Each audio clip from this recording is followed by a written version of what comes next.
And we're live. Welcome everyone to Afterburn Soccer Show. Excited to see you on with us. Of course, you can always share the stream as you found it. Share it with other FC Dallas fans, and we'll take your comments and questions live, whether you're on Facebook or YouTube or Twitter, whatever. We will respond, and you will help shape the show tonight. My name is Nathan Hill, the host here. You can follow me at Nathan J. Hill on Twitter. Our regular friend on the end is Jose. You can follow him at El Chico Carmona. Hello. And welcoming us is an old friend of FC Dallas fans everywhere. And of course, and of the show, he was on an episode of the show way back when we were with Big D. Was excited to welcome him back on, that he could take some time out on this Monday evening. Welcome our friend, longtime commentator for covering FC Dallas, Steve Davis. You can follow him there at Steve Davis90 on Twitter. Howdy, boys. I think it was on more than once, but I guess a couple of them weren't too memorable. So, I whatever. don't know. We'll see. Maybe you're right. It's been a while, and I've had a couple of beers since then. So, No worries. Yeah. Well, welcome. We got a lot to get into, and it begins, of course, with this loss on the road as FC Dallas traveled to New Jersey against the New York Red Bulls, going down 2-1 in a rain-soaked, pretty miserable-looking affair out there.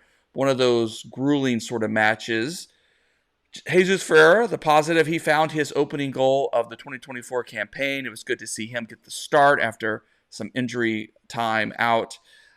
And a great little free kick that at least give a shout for FC Dallas to get back into it. But unfortunately, the Red Bulls were just too dangerous and took their opportunities and were able to claim that 2-1 victory.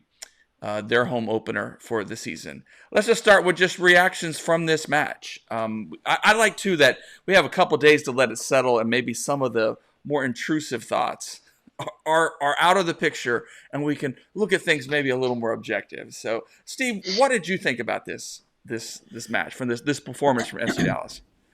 Yeah, you're right. Tough conditions, although New York seemed to do okay in it.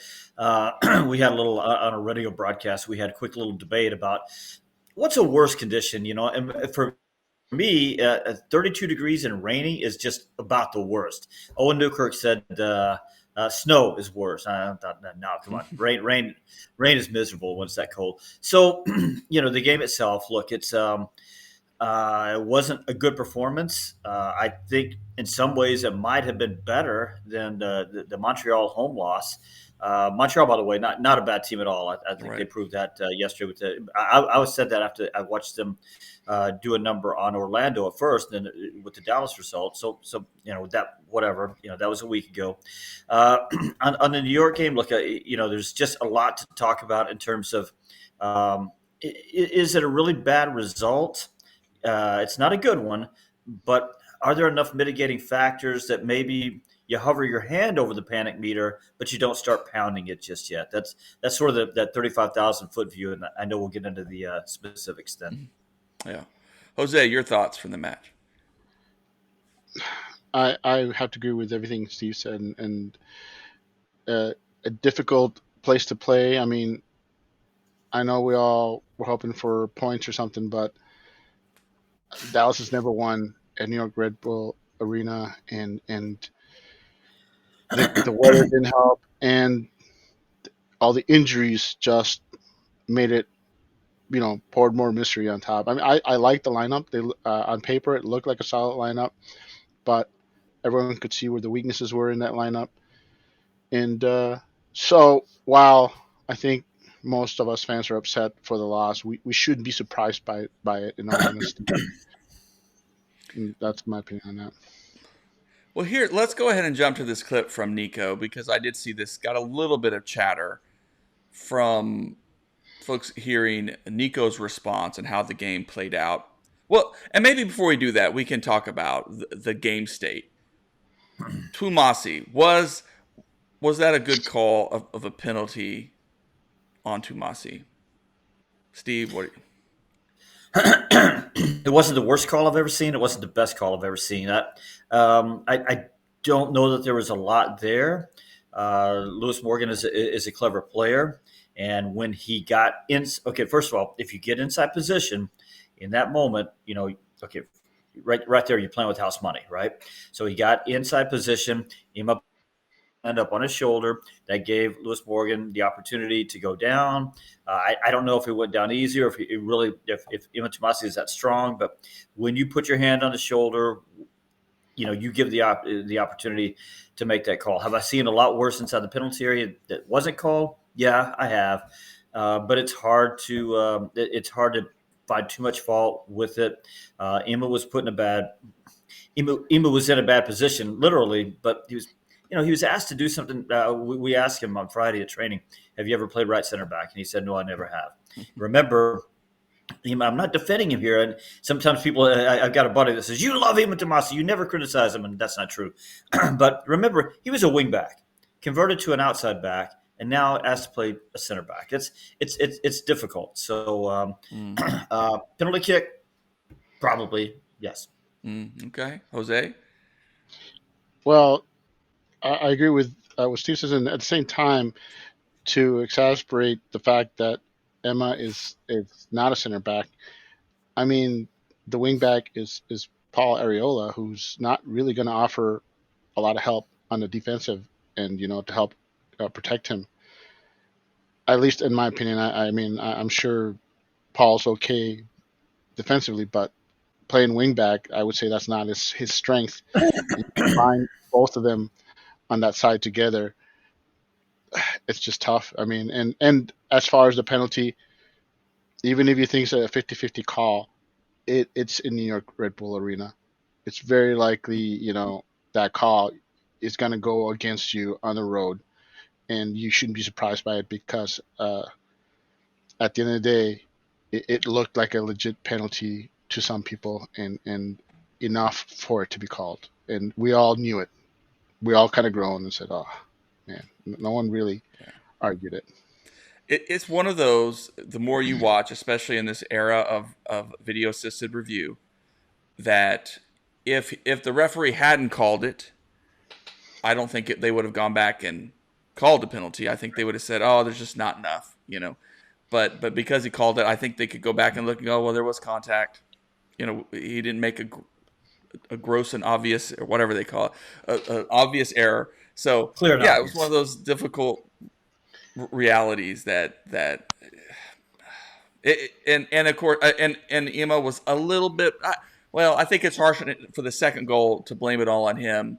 The whole team was way up in the field, and it was just a fast break, and Emma couldn't get in Fast position. break with the wing backs failing to track back. Yeah, just which we've seen before. Tough night for him. Tough night, and he's bounced back before, but definitely not putting him in the best position to succeed, perhaps. Yeah, look, on the second goal, I think there's a lot of blame to go around, and I keep hearing this thing about wingbacks not tracking back. The other day it's Paul and Dante. Before that, it was Bernie and Dante. And fair enough. Those are young players, though, guys. There are other players that aren't tracking back. Not to single anybody out, but every week I watch teams when the ball gets behind them. They got 7 or 8 guys just busting their ass to get back. It's not just the wingbacks that aren't tracking back. I'm just going to kind of say it here. Liam Fraser, if you go back and watch the goals, he's jogging back on some of the goals for FC Dallas this year. But no, I don't know why people keep signaling out the wingbacks when those guys have to get back too. Yeah, agreed. Good point. And by the way, Jesus Ferreira, bad turnover. So let's just make sure let's make sure we're sort of parsing out the blame fairly here, because I love Jesus. He's a great player. He's not sharp right now, and he made a mistake. So we got to call that too. Our buddy Hoch there checking in on the stream, saying hi, Dad. Okay, that's one of his little things he does. I mean, Steve's right though on the turnover. And I think he's right that no one's really called out the fact that Jesus turned the ball over and just showing rust. You got all this missed time. You're gonna have a high quality player. It's still going to show that rust at times and inopportune times, and it was hard to watch. But kudos to New York for taking advantage of it. Well, let's jump now to this clip from Nico after the game, speaking to media and speaking to a reporter. Asked him, like, in one word to describe the game, and then to elaborate a little bit. Here's what Nico said. You were going to describe this game in one word, what would it be and why? Unfair. Why? Because I think playing away with how we did it, with the personality that we show after conceded the first goal, and having the control of the game in the second half, we just lacked a little bit on the final third to link some plays and some of the crosses that we had to score the goal, and we were a little bit unlucky with the second goal.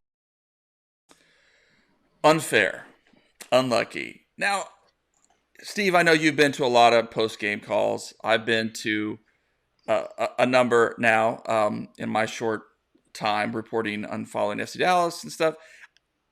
Coaches are very diplomatic. They're never going to come out in the media, or very rarely, maybe Peter Vermes has and stuff, and blast their players. You know, it has to be a really poor performance for the coach to come out and do that. So, but when this quote came out in Tom Bogert's and Steve Reuter's or Jeff Reuter's article in The Athletic today, there was a little bit of folks feeling like Nico was looking at a different game than the rest of us when he says we controlled most of the game and things like that.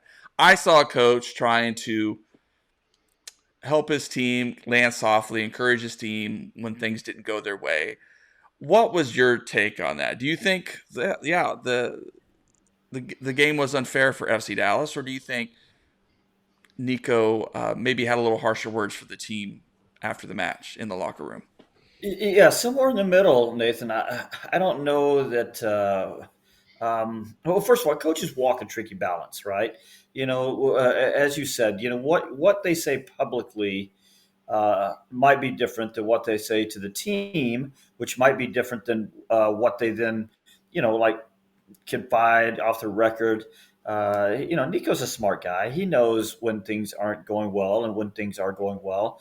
But Nico also has a little bit of a different view in terms of understanding that we could sit here, guys, and list 5, maybe 6 starters that weren't available, including some very important ones.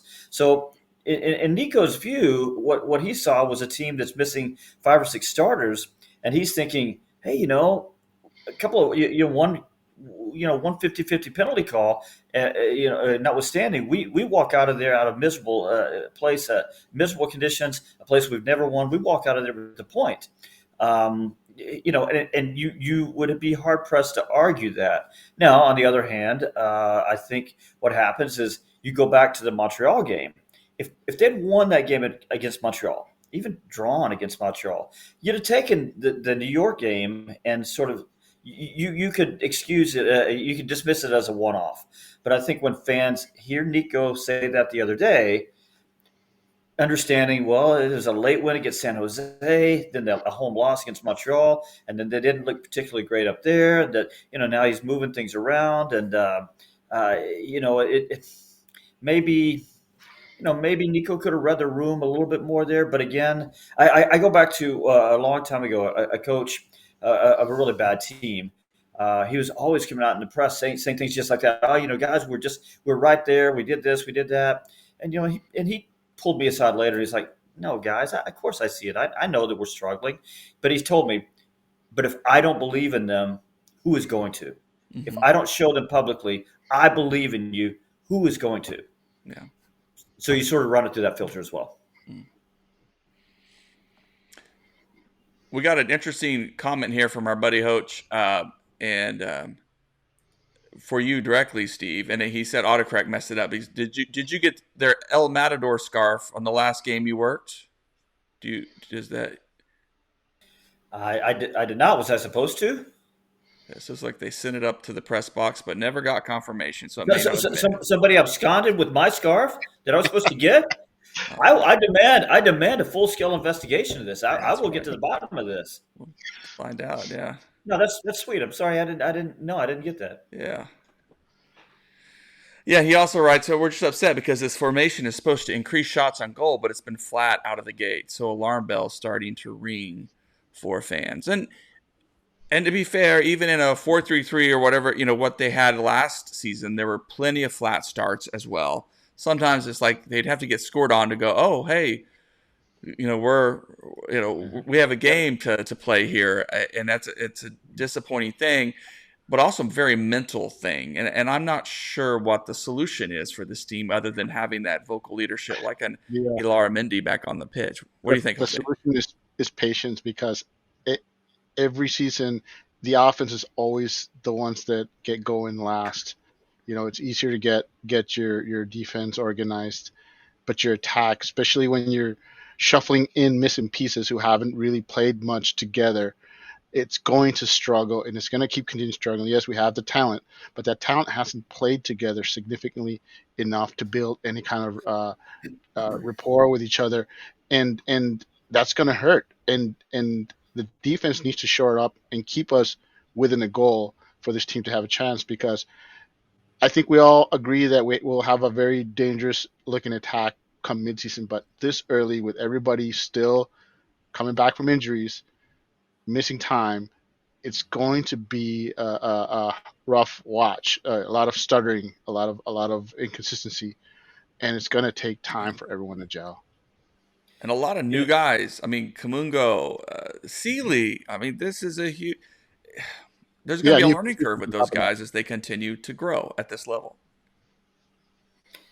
Yeah, for sure. Not only learning curve with the young guys, but guys now coming into the lineup who are very important. Peter Musa's now he's got 2 starts, so now you start seeing some of that chemistry develop that you were just talking about. Jesus Ferreira, look, I did call him out for the mistake, but what are you going to do? You got to play the guy. You have to play him. He doesn't get a preseason. You don't have that luxury now, so he's too important to the team. You have to let him get out there and get the fitness and shake the rust off. That's just what it is. You have to do it. Paul Arriola, I think they needed him to play in that underneath position, in this 3-4-2-1 that they're playing. There's 2 forwards that sit underneath the high striker. Nico actually calls them number 10s. He calls them 2 number 10s. They needed Arriola in there because they really didn't have a creator. Nobody else further up the field outside of Iaramendi could really create anything up there. So now that we have Jesus, clearly he can create. Now Paul Arriola has to go back out to the wing where he hasn't trained at all in the preseason. They played him as the 10 all preseason. So that part is moving around. Now you've lost Iaramendi, so now they're adjusting there.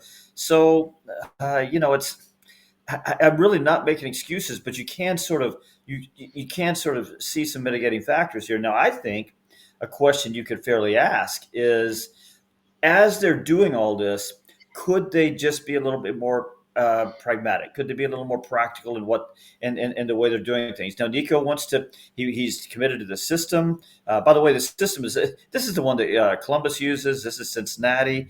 This is something I think that Tata Martino probably wanted to do at Miami. He just didn't have the personnel right now. So other teams are using the same system. This is not anything. This is Brighton. This is Bayer Leverkusen's about to win the Bundesliga, which never happens, and it is this system. So this can work. So the 2 questions you ask are, do they have the personnel for it right now? And then while they're adjusting, should they just be a little bit more practical? I wondered the other day, you've got a giant up there. You've got Peter Musa. He knows how to fight for balls. Should they have just in the bad conditions? I know it's not something they work on in training a lot, but can you just throw a few more balls up to him and just try to scrap out one more goal, get the point, and then go back home and work on your formation after that? Yeah, those are questions. And you also have this other reality now in this modern era of Major League Soccer, which is Peter Musa is a huge signing for FC Dallas. You look around the news, and Portland's going out and getting a legit big-time signing. Inter Miami seems just be able to easily recruit for some reason. I don't know why. Like, they have a really famous player on their squad. Other clubs are going out and are signing big as well. So it's not like, hey, we may have missed someone like Musa last year, but other teams are getting reinforcements, and so the bar just keeps getting higher. And so it's a tough situation in the league and for FC Dallas when they thought just maybe this one piece will get us over the next. No, it's not going to just be that. They're going to have to keep building and looking for that spark and those folks to step in. And I'm right now inside in the sun. The sun is hitting me perfectly here, so it's nice and natural Where light. are you in the world that the sun is shining so brightly? It's pitch dark where California. I am. I'm on the West Coast Oh, and okay. I daylight didn't know savings that. time. Boy, I tell you what, this is Nice. good to know. I wondered about it if my I'm gonna have to adjust something. But anyway, um, let's talk about that right wing back position. We've seen 3 different starters. What's Steve? What's your take? Is Paul Ariel? Is it going to be his job to lose, or or are we still going to see a rotation until they can settle it down? No, that's a good question. I think it's Paul's to lose right now. I think when we all heard 3-4-2-1, we thought, oh, they got it. They have a good one in Paul Arriola. I think he can do the defensive work out there. Um, uh, they needed him to play that number 10 position. I talked to him before the Montreal game, and he said, "I'm loving it here. I love that position.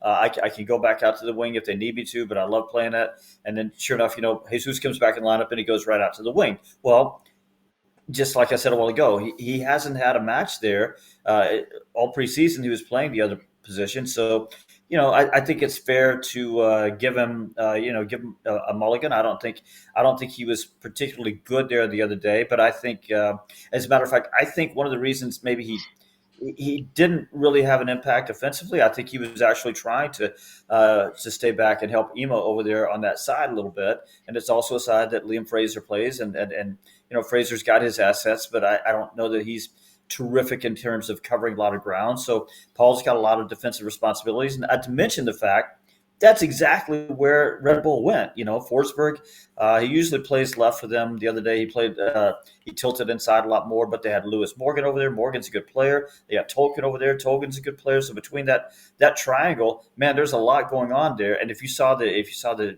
infographs, it was about 50% of the attack up there, and then the rest split between central and right, maybe even a little bit more. So there was a lot happening over there on that side.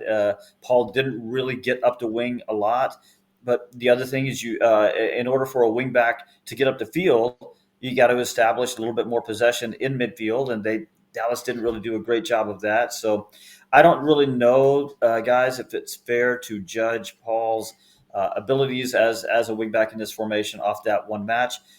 They get a home match coming up against Vancouver, and I think we all hope to see better. Mm-hmm. Jose, any thoughts on that wingback position? Well, I'm curious enough to see if Paul gets another shot at it. I thought he did a better job of it in the second half, and at least show signs of building on it. I mean, let's see what he can do with a couple of games under his belt at that position. Clearly, they want Kamungo in his spot up top, and that's probably a better fit for Kamungo, who's they're trying to find a place for him, and he's more likely to figure that position out than the wingback position where he's just looked lost. So it's Nico's trying to find a good place for everybody. He's got talent, and yeah, I think Paul will be there until whenever we get around to getting Giovanni Jesus back, who's the position's like tailor made for that guy, but he's still on the long list of players that are out. Here's another good one from our buddy Hoch there. Ideal lineup and formation if every single player is healthy, which seems one of the challenges right now. I think this formation is made to get the most out of Ilara Mendy, and so when he's out, you really don't have a plug and play player in that caliber. Few teams do, of course. Mm-hmm. But I'm guessing he is the key part, and then you would hope that maybe Paxton next to him, someone with that motor, that high energy in the midfield. Although we saw Fraser with Ilara Mendy a lot last season, so I don't know. And then Jesus as a number 10. What do you all think? What is the ideal lineup and formation if everyone is healthy? You want to tackle it first, Jose? Well, sure. I mean, based on the players that we have, your backline, you already know it's going to be Hunqua, and it's going to be Tafari and Ibiaga in the back. in the middle, right now, I would say from what I've seen, I would love to see Delgado and Ilara side by side. I honestly, right now, from what I've seen from Delgado, he looks like a guy who brings a lot to the table, and I think, considering the fact that Paxton can't get healthy and Frazier is solid but not dynamic, I think that would be my ideal pairing right now, based on just from what I've seen from Delgado.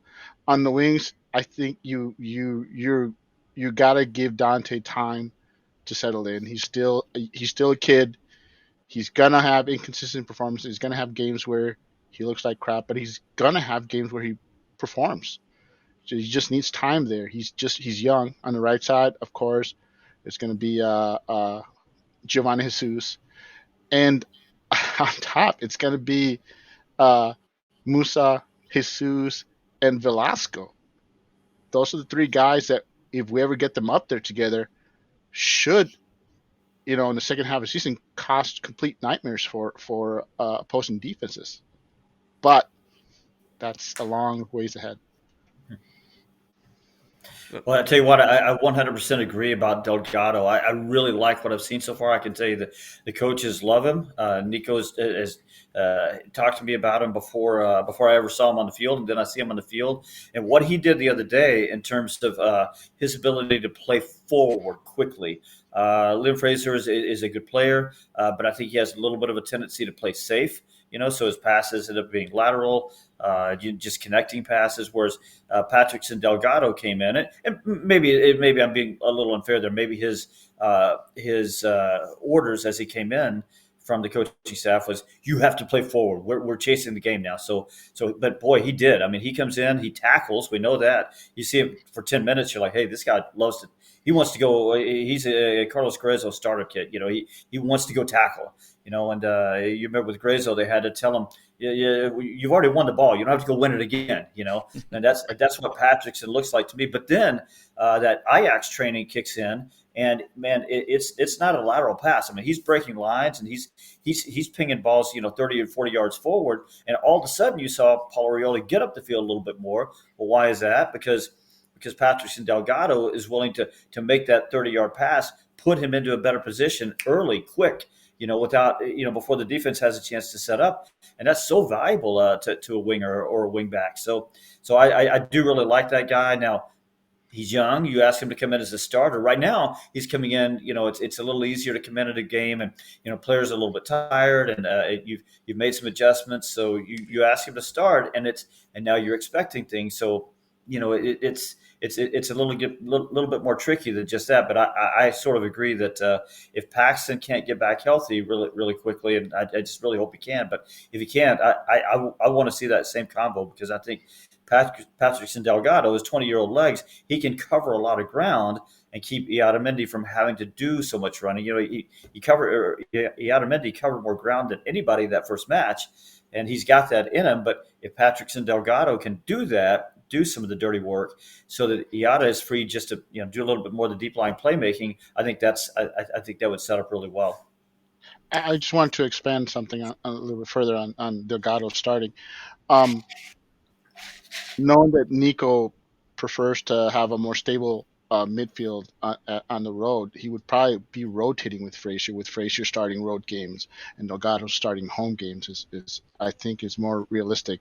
I'm not saying Delgado should start every game, because he is young, and knowing how Nico likes his players, I have a feeling that a rotation with him in the future would more likely with him playing home games, and like I said, a veteran like Frazier starting on the road, which is usually what Nico prefers.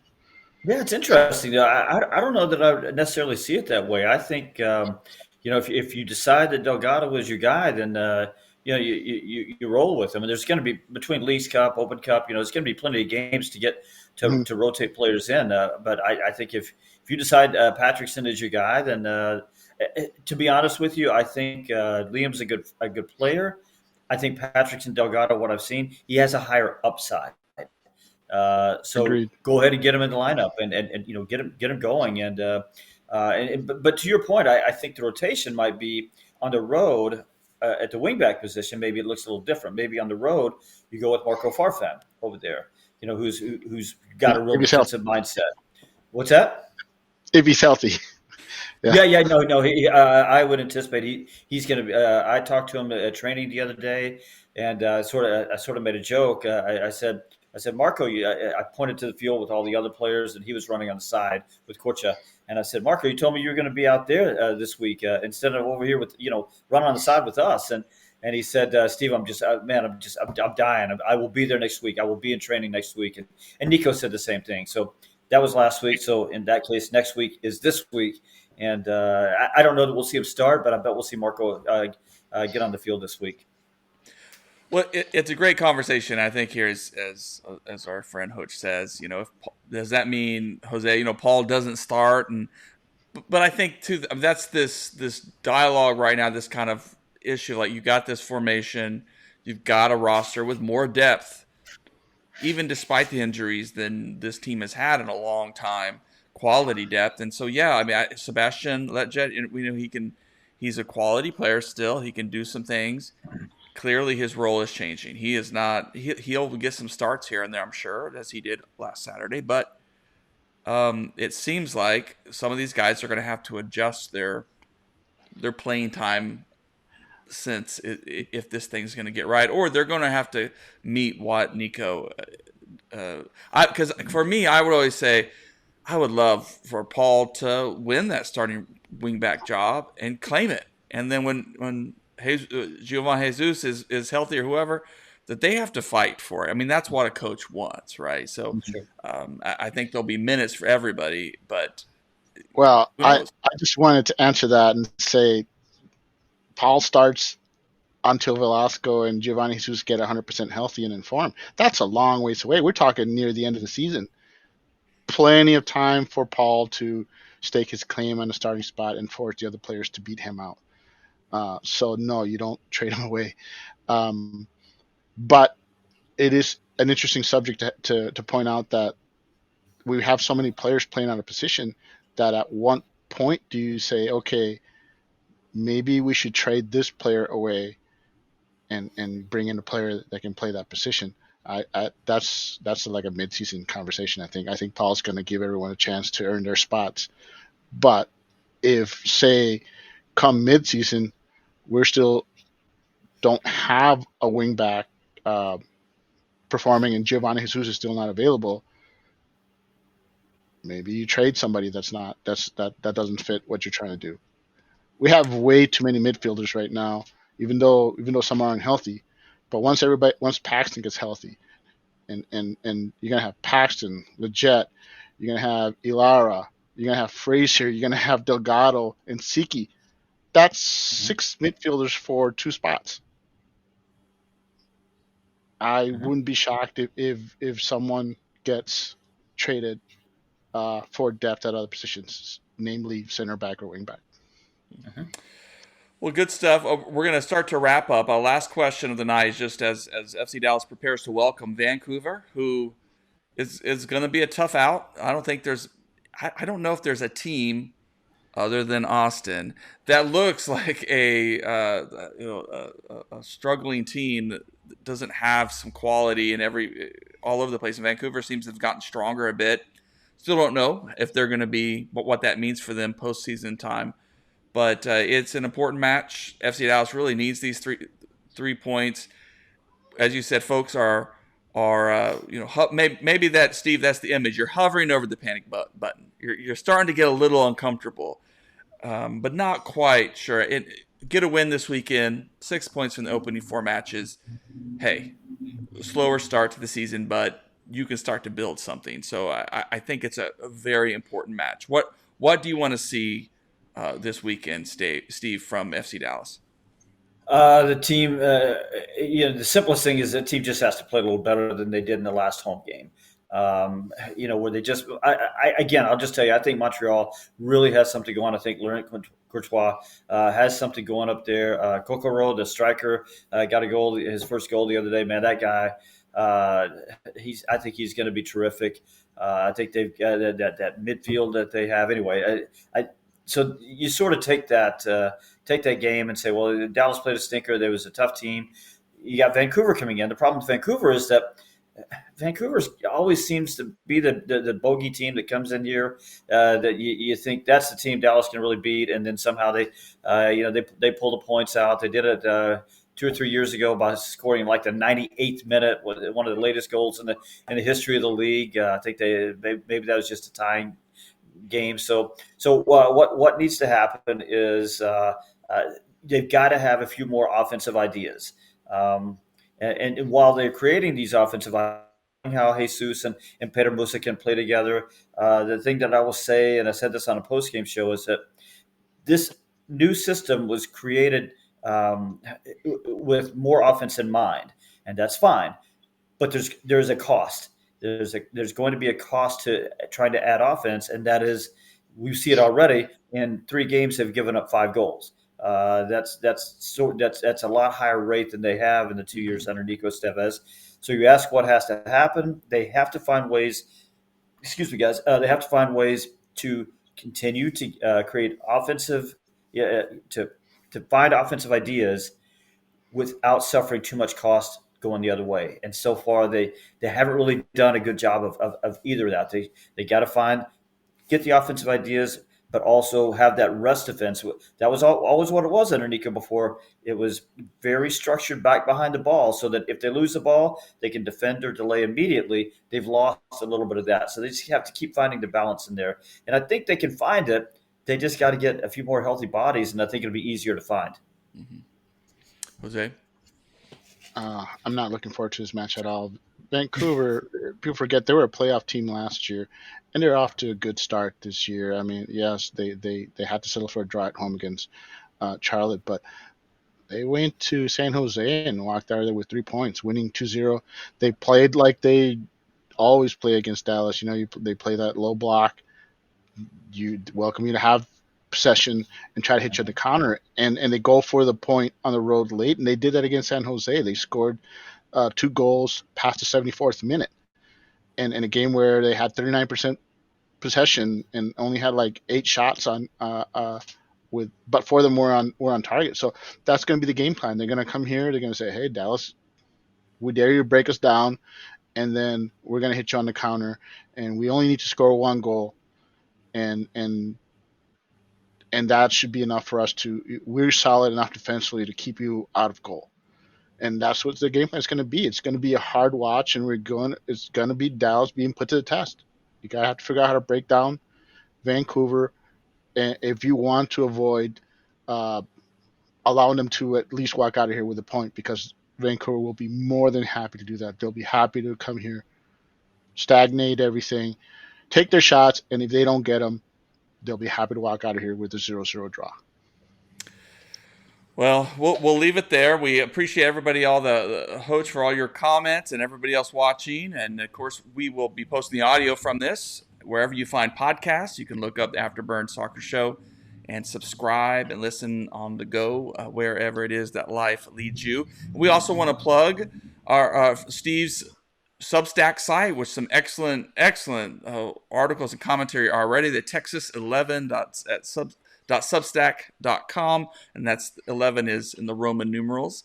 So yeah, check it out. Subscribe there and see what Steve is up to as he's reflecting on this team and bringing that perspective that only he can. I have no idea what this last comment is. If we lose against Vancouver, it'll be a terrible timing for Nico, considering it's dozen egg night. I don't know. Is it some kind of is there a dozen eggs like promo? The first 1,000 fans get a dozen eggs. So, I mean, that would be interesting. It's news to me if it is, but we'll that would be an unusual promotion. All right. Well, thanks everybody. Thank you, Steve. Thanks, Jose. Good night, everyone. Thanks, guys. Good night.